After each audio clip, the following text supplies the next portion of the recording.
It's a 10 out of 10. Review it again. A 10 out of 10. Review it again. Oh man, been a while since I've done this. 2022, the year of our Lord, has finally gifted us with something unbelievably special. The Owl House is finally back, alongside Amphibia on the same day? I remembered I criticized Disney for this move in one video back when they did the same thing in 2020, mostly because the Owl House's surging popularity at the time overshadowed the talk about Amphibia. But to be fair, Amphibia has gained much more audience ever since True Colors aired, and so I was like, that's not a bad idea after all. Besides, Amphibia is in its final leg, so I know that I'll certainly obsess over that a bit more. But unfortunately, the majority of you guys asked for no trailers going into the new Amphibia episodes, so instead, I'm only discussing the newly released Owl House promo. It's nothing personal, it's just democracy. Just like my previous video, I'm not gonna go too analytical here. I'm just focusing on the stuff that I wanna see on the new Owl House episodes based on the totally dependable information we've had. I love the majority of Season 2 so far, and I really can't wait for what's coming very soon. So let's just scoop this trailer and get into it. The first thing I want to really see in Season 2 is most obviously a Willow episode. Many fans agree that she's so underused so far this season. And I'm fine with that if she does get much more screen time later on, and looking from the promo, that's exactly what we're gonna get. The new hairdo, the new glasses, she's just so cute. I'm so satisfied to see how far my girl Willow has come ever since all the crap she has to deal with in Season 1. She seems to be more confident about herself, which is evident in the synopsis of Any Sport in a Storm, the third episode of the bunch.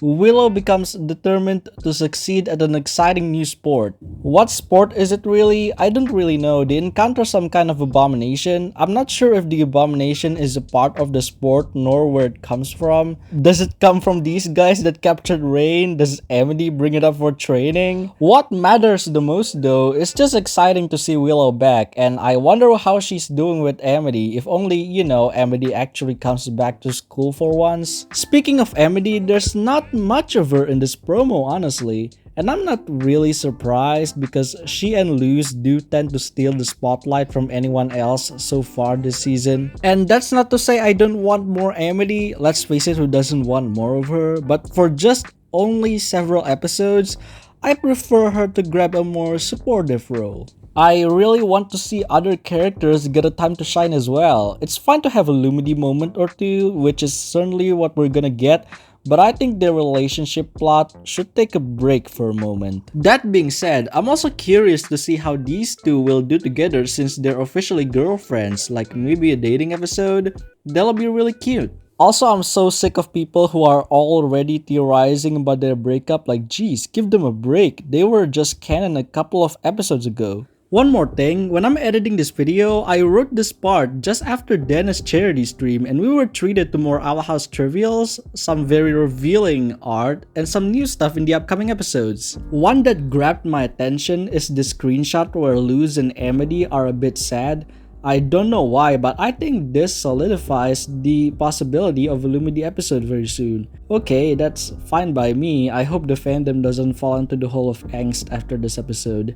It's fine. And then we have Hunter, who is probably the character I'm looking the most forward to. Without a doubt, we have known plenty about his pretty intriguing character, going from that annoying cousin to that older brother of yours who's fed up with everything in the world. I'm also interested to see further interactions between him and Bellows, which have been a complex part of his character that we haven't fully unraveled yet. But what's really funny about likely the next Hunter appearance is the fact that he's disguising as a potion track student at Hexside and he's completely humiliated by Willow. Hell yeah, you go girl. This episode has so much potential to be one of the funniest in the entire show because Hunter going to school will undoubtedly be very awkward. It's also worth noting that we might see Hunter interacting with Willow or others just like what he did with Luz and Amity separately. I like this trend of him knowing more about the protagonist that might change his perspective a bit, and I hope we see more of that in the future. Apparently we're gonna get more flashbacks as well, mostly Ida's past. I'm not certain what the backstory will be, but what's definitely certain is the return of Rain! Woo! The people are cheering right now. I don't think I've given Rain enough praise in my videos or anywhere else, honestly.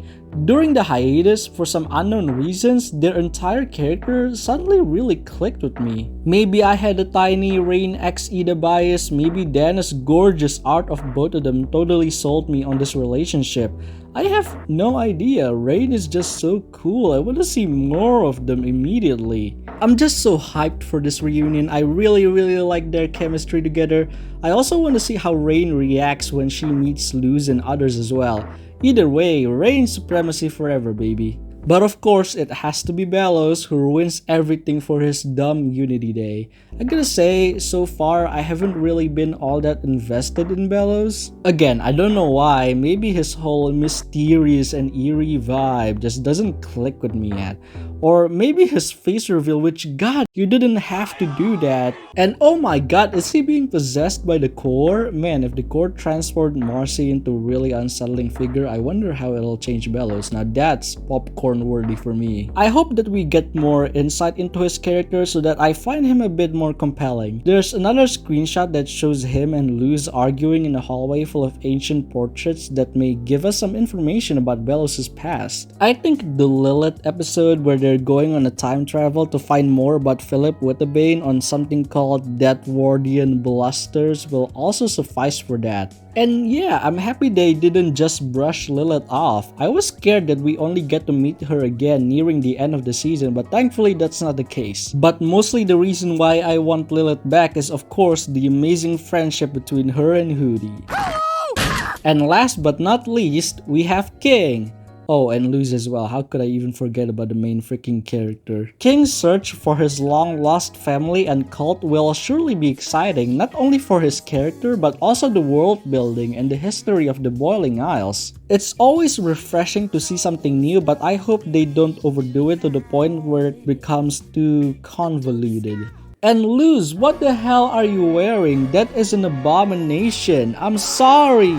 Luz has a killer outfit in episode 6. How did we get from there to here? Okay, but jokes aside, I really want to see more moments where Luz is having internal conflicts with herself or external conflicts with others. That way, we can see her solving things in various ways that we haven't seen before. The show left us with an emotional cliffhanger where Luz really felt like she missed her mom so much, and I want to see how Luz deals with that later on. Maybe she can talk about it to Ida, and maybe we get to see how Ida thinks of Camila. I love mothers. As for other characters, I'm not sure what to expect. Gus, sure, why not? Basha has the potential to be more involved, but I don't think she'll be that significant to the plot. Scar and Viney somehow return, which is always welcomed for me because I like minor characters like them. Tibbles still exists.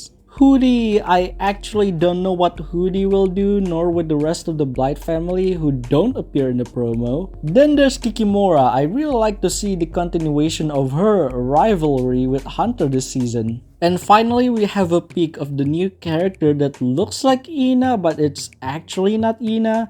Many have drawn parallels between them and the Moonveil figure in Ida's dream. I think this character will appear in Ida's flashback episode, and yeah, I'm pretty interested to see their role here. To close out this video, I'm just gonna sum it up by saying that this second half of the season has a great chance to be even better than the first half. I feel like this is the point where the show tries to pull all the stops, just like what Amphibia does around this time in their show as well. And judging from the recent quality of the episodes, I hope that pans out.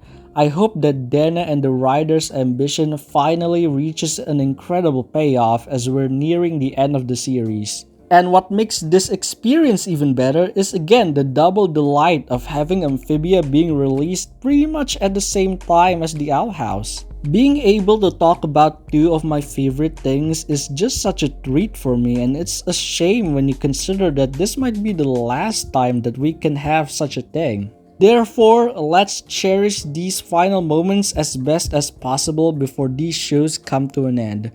All I can do now is cross my fingers and hope that we will all be really satisfied in the end. See you guys on March 19th, where we prepare for the weekend of our lives.